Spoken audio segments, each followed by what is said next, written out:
হাওড়ার এক অত্যন্ত প্রতিভাবান ক্রীড়াবিদ রহস্যজনকভাবে নিখোঁজ। 15 বছর বয়সী রাইফেল শুটার দময়ন্তী সেন বৃহস্পতিবার সকাল থেকেই নিখোঁজ।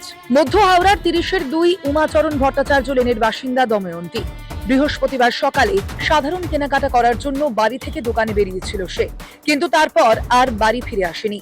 বৃহস্পতিবার হাওড়া স্টেশনের 4 ও 5 নম্বর প্ল্যাটফর্মে মেয়েকে শেষবারের মতো দেখা গিয়েছে বলে ফেসবুকে জানিয়েছেন মা।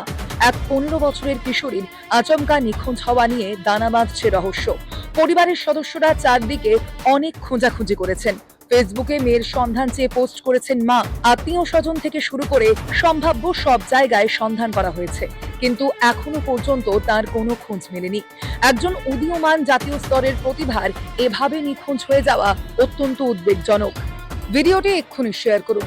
আপনার একটি মাত্র শেয়ার হয়তো কোনো পরিবারকে তার মেয়েকে খুঁজে পেতে সাহায্য করবে। এবং অবশ্যই আপডেটেড খবরের জন্য নজর রাখুন রাষ্ট্রিক্সে।